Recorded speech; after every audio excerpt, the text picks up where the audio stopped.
Samuel Korn, enseignant-chercheur en géographie à l'université Rennes 2. Merci à Mesure de m'accueillir. Et donc je vais vous présenter aujourd'hui des travaux portant sur l'identification et la caractérisation de l'agriculture irriguée par détection satellitaire, avec donc un exemple sur un bassin versant expérimental en Inde.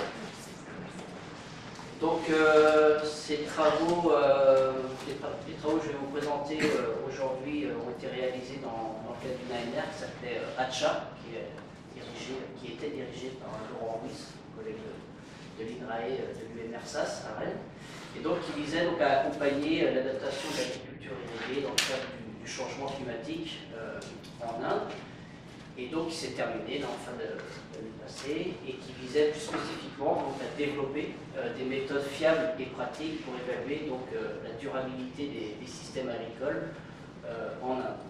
Donc les systèmes, le modèle agricole il est surtout issu de la révolution verte en Inde, qui s'est développé donc, à partir de l'indépendance du pays en 1947, avec donc, une modernisation agricole importante, un usage massif des engrais chimiques, mécanisation, et puis surtout une intensification de l'irrigation par l'exploitation des eaux souterraines. Et donc tout ça, ça a permis quand même l'autosuffisance alimentaire du pays à la fin des années 90, début des années 2000. Mais aujourd'hui, dans le contexte du changement climatique, et puis vu que le pays va en plus devenir le premier pays le plus peuplé cette année, qui va dépasser donc la Chine avec d'1,4 milliard d'habitants, on voit les limites de ce modèle. Et là aussi, il y a beaucoup de programmes de recherche qui sont lancés donc, pour passer sur une transition agroécologique. Alors,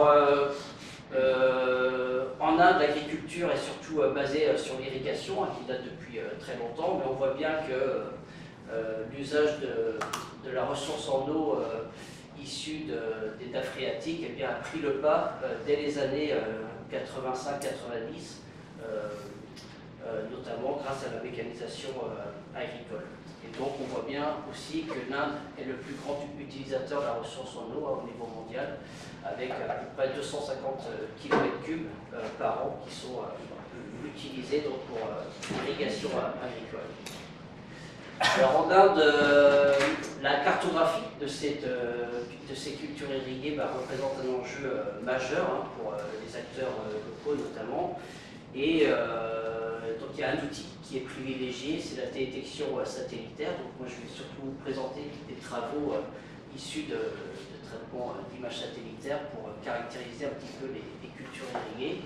Alors il y a beaucoup de travaux qui existent depuis une vingtaine d'années en Inde. Ils ont une agence spatiale qui est très performante et qui utilise surtout des données à moyenne résolution spatiale comme MODIS et avec une haute résolution temporelle pour détecter eh bien, les cultures irriguées à l'échelle on va dire, régionale et puis à l'échelle des États aussi en Inde.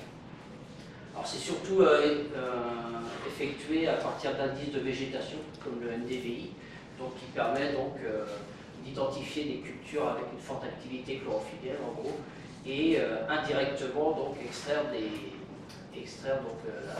si la culture est irriguée ou pas. Ceci dit, il y a très peu de travaux qui sont réalisés à fine échelle, ce qu'on a vu tout à l'heure un petit peu avec les travaux présentés par mes collègues, c'est-à-dire à une échelle parcellaire. Et celle-ci, elle est fondamentale pour évaluer précisément les impacts sur l'environnement, notamment sur la dégradation de la ressource en sol, la ressource en eau, et donc élaborer des scénarios de développement agricole plus durable.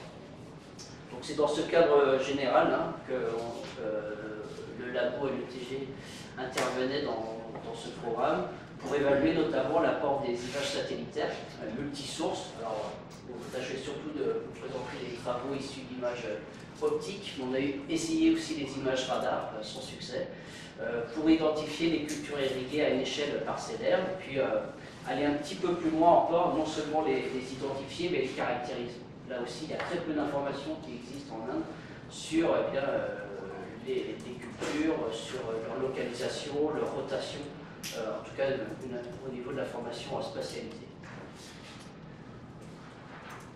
Donc, dans le cadre de l'ANR Hatcha, eh bien, on s'est focalisé sur un site d'études qui s'appelle le bassin versant du Berambadi, donc qui est situé au sud de l'état du Karnataka, dans le sud de l'Inde, donc en milieu tropical. Donc c'est un petit bassin versant qui est expérimenté depuis longtemps, depuis une vingtaine d'années, dans le cadre de programmes de recherche, et notamment d'une cellule franco-indienne qui est basée à Bangalore, là, et qui travaille sur ce bassin versant depuis longtemps, donc il fait à peu près 90 km², et donc il est dans un contexte climatique tropical à hiver sec, et une très forte variabilité des précipitations, même s'il y a quand même la mousson qui prédomine en été. Et donc vous avez sur ce bassin versant une activité qui est dominante, c'est l'agriculture irriguée par pompage dans la nappe phréatique. Un paysage agricole qui est très morcelé, alors là aussi c'est une des limites à la cartographie des cultures en Inde, c'est que les parcelles sont très petites, c'est très morcelé, et sur ce bassin versant justement la taille moyenne est inférieure à 0,5 hectare. Donc là aussi en termes d'observation par détection c'est un défi majeur. Et puis surtout on a deux régimes de mousson, donc la mousson du sud-ouest qui arrive en juin, et la mousson du nord-est qui arrive plutôt fin septembre, début octobre, qui complique l'acquisition d'images sans trop de nuages. Alors, le site d'études du Berambadi est caractérisé donc par trois saisons sur lesquelles se calent en fait les cultures. Donc la saison du Zaïd qui correspond à la saison sèche ou à la saison hivernale, qui débute en février jusqu'en mai. Donc là, il n'y a quasiment plus de précipitations, et donc s'il y a des cultures, c'est forcément irrigué. La saison du Kharif, donc là c'est la première mousson, donc là qui amène la majorité des pluies, il ne pleut pas beaucoup sur le bassin versant du Berambadi, c'est comme à Rennes à peu près autour de 600-700 mm par an. Où là on a une grande diversité des cultures, mais des cultures qui sont pluviales et également irriguées. Et puis donc la dernière saison du Rabi, mousson qui est dépendante par contre de la mousson du nord-est. Et là vous avez donc des précipitations qui sont moindres, et il met la possibilité d'avoir une troisième culture sur le même parcelle. Donc on voit bien que d'un point de vue géographique, d'un point de vue du paysage agricole, on est sur des agro-systèmes qui sont très complexes, puisque vous avez une très forte diversité des cultures. Vous avez ce qu'on appelle des cash crops en Inde, des cultures plutôt dédiées aux fleurs, parce qu'il y a beaucoup de fleurs en Inde, du maïs, du tournesol. On a des pratiques d'irrigation aussi qui sont très diverses. Ça peut être par goutte à goutte, aspersion. Il y a différentes pratiques qui sont utilisées. Différents types de sols aussi, des sols roux, des sols bruns, qui font que caractériser les cultures et a fortiori la pratique d'irrigation est extrêmement complexe par détection et même en allant sur le terrain parfois.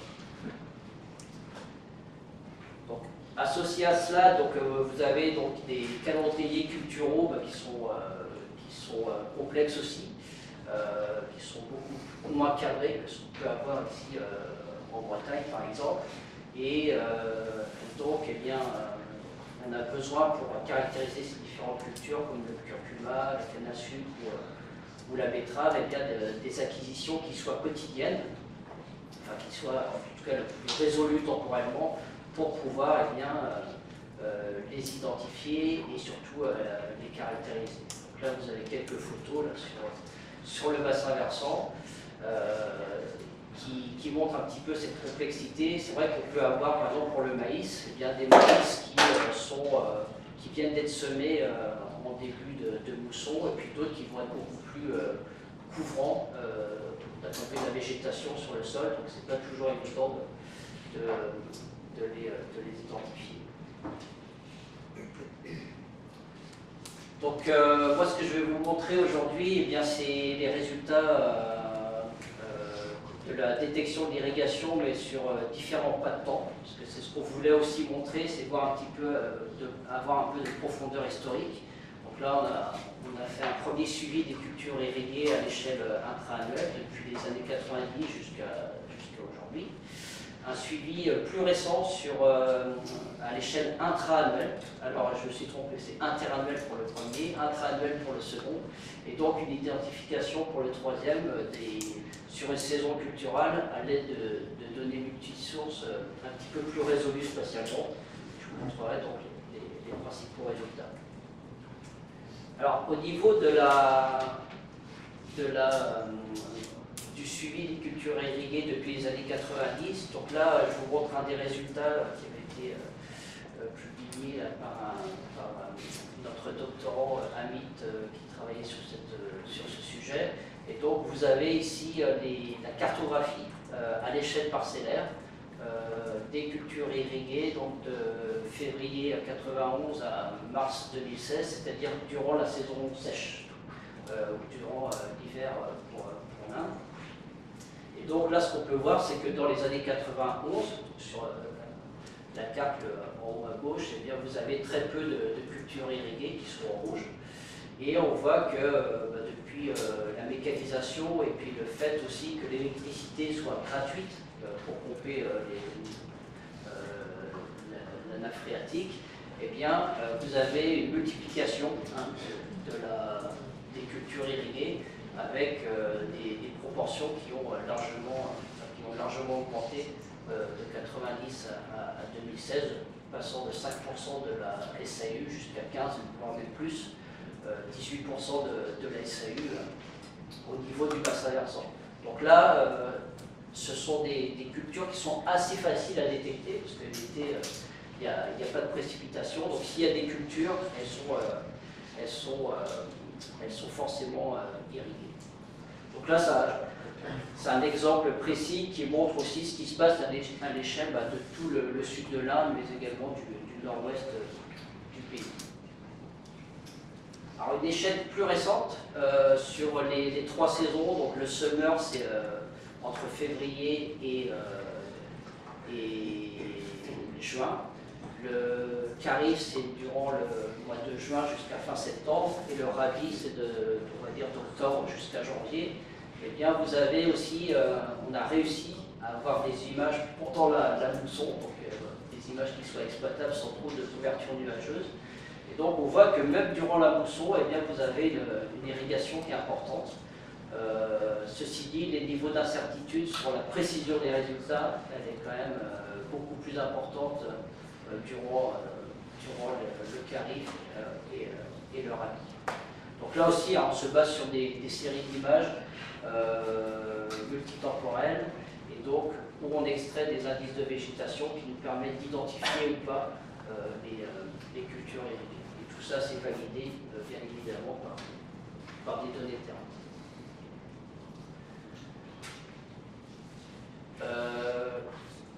Donc toujours sur cette analyse entre 2015 et 2016, donc on a essayé aussi d'identifier des parcelles agricoles qui sont irriguées durant les 3 saisons. C'est ça aussi la difficulté sur ce bassin versant, c'est que sur une même parcelle, vous pouvez avoir 3 cultures, selon l'accès à l'eau, tout simplement. Et donc vous avez ici une carte en bas là, qui vous présente en rouge ce qui est irrigué durant toute l'année, que ce soit durant l'été, durant le rabi et le kharif.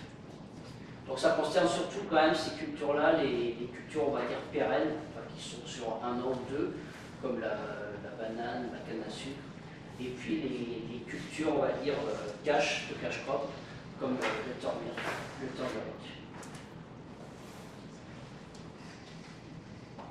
Alors, on a toujours quand même un niveau d'incertitude qui est important pour rien que l'identification de ces cultures irriguées. Donc là, je vous présente 3 images acquises par 3 capteurs différents. Donc le satellite Landsat 8 américain qui fait 30 mètres de résolution au sol en libre accès.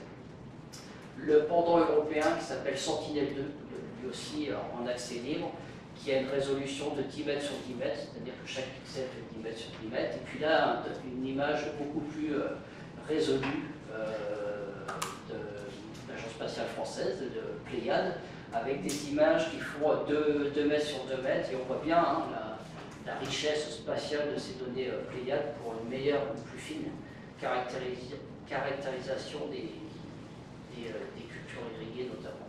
Donc là, l'objet c'était plutôt d'évaluer l'apport de cette très haute résolution spatiale pour avoir une meilleure précision en termes d'identification des cultures irriguées. Donc là, vous avez une petite image qui illustre un petit peu la précision de ces données. Donc là, on est vraiment sur un parcellaire très fragmenté avec des découpages aussi interannuels et intra-annuels qui sont parfois très, très importants. Donc on a digitalisé tout ce parcellaire agricole à la main, on a identifié les surfaces agricoles par image interprétation, et puis donc on a pu extraire tout ce qui était hors SAU, donc les surfaces en forêt, surfaces bâties, surfaces en eau, en friche, et puis le linéaire de haie. Donc ça c'était une donnée qui était très utile dans le cadre du projet ATCHA, ça servait pour faire notamment la modélisation agro-hydrologique avec les collègues de l'INRAE qui utilisent des modèles. Et donc on a pu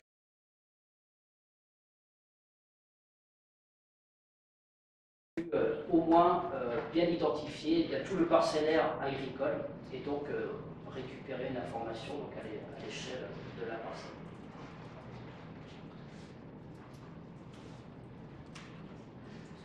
Donc vous avez, alors sur pour l'année 2019-2020, on avait privilégié pour l'identification des cultures irriguées et bien une approche de type bayésien, de type probabiliste, puisqu'on voit qu'en fait même le terme irrigation est assez flou.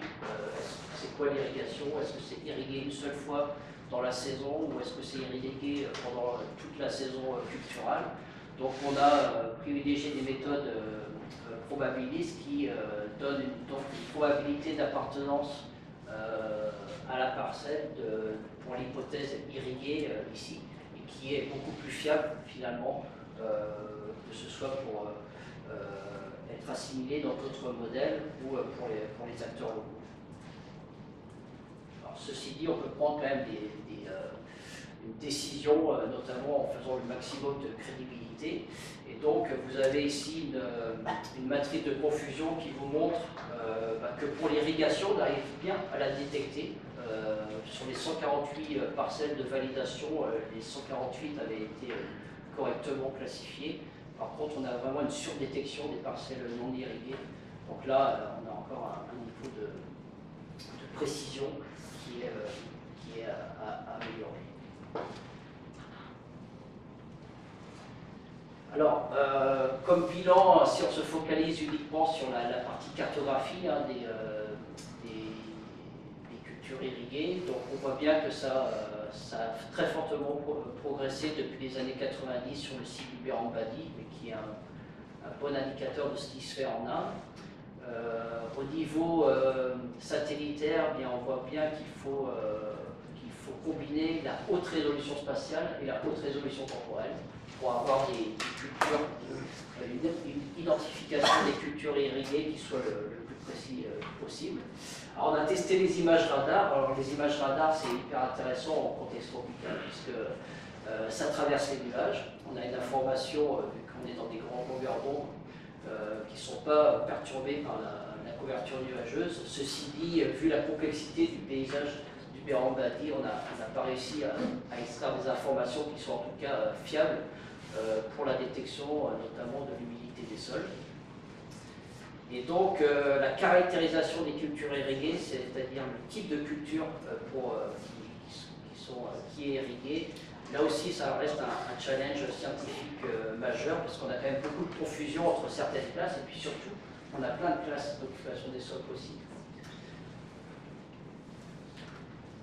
Alors ceci dit, on va poursuivre les travaux puisque cette fine caractérisation des cultures irriguées, non irriguées représente un enjeu important pour les acteurs locaux notamment. Et puis surtout, on voit bien aujourd'hui qu'elles ont un impact énorme sur la qualité et la quantité de la ressource en eau sur ce bassin versant-là. Donc là, vous voyez sur l'image à gauche, une carte réalisée par une doctorante aussi dans le cadre du projet qui s'appelle Pouvi, et donc qui avait cartographié les taux de nitrate. Donc là, on dépasse les 400 mg par litre sur certaines parties du bassin versant, largement au-delà des normes européennes, on est à 50 mg. À droite, vous avez un graphique qui vous met un transect en fait entre la partie amont du bassin versant, donc à l'ouest où il y avait la forêt, et sur la partie à l'est, là c'est où l'agriculture est très présente, et donc on voit bien que la nappe baisse de façon très importante, notamment autour de la Nour, là où vous avez énormément de pluie. Alors, autre point important, c'est l'impact sur les rendements agricoles. Donc là aussi, on voit que la salinisation des sols et la surfertilisation ont des impacts très importants sur les rendements, surtout sur la partie la plus aval ici du bassin versant, où vous avez des concentrations importantes au niveau de la salinisation qui réduisent drastiquement les rendements de maïs notamment. Alors sur la santé humaine, alors ça a été évoqué aussi tout à l'heure, donc il y a eu des travaux là, qui ont été publiés récemment montrant que les taux extrêmement importants de nitrate dans l'eau menacent le développement du cerveau des nouveau-nés, des nourrissons, puisque l'eau est prélevée dans les pluies, puis sert à l'alimentation humaine, et donc ça a été montré là, dans le cadre de cette étude, donc c'est pris très sérieusement en compte par les acteurs locaux sur le garde-manger. Alors les perspectives. Alors on va continuer, donc on va tenter d'identifier, de caractériser surtout les cultures donc à cette échelle parcellaire qui fait tant défaut. Dans le cadre notamment d'un nouveau programme, puisque le Vérambadi a été labellisé par l'Agence spatiale française comme site pilote Vénus. Donc Vénus, c'est un satellite franco-israélien qui est caractérisé par une très haute résolution temporelle, puisque tous les 2 jours, on peut avoir une image sur le site. Et donc la résolution spatiale n'est pas trop mal, 5 mètres sur 5 mètres, et la fourchée convient bien également. Donc là, on espère enfin que la haute revisite temporelle permettra de caractériser le type de culture, les principaux stades phénologiques notamment, et puis les pratiques culturelles. Alors, associé à ça, on a lancé là, avec une collègue de Bangalore, Cécile Gomez, une campagne de terrain intensive. Donc c'est ça qui nous manquait aussi beaucoup, c'est d'avoir des données de terrain qui soient fiables, qui soient continues dans le temps, puisque les changements sont très rapides. Et c'est pas toujours évident d'avoir de la donnée fiable pour entraîner nos classifieurs et puis surtout avoir des cartes qui soient précises spatialement et thématiquement. Voilà, merci pour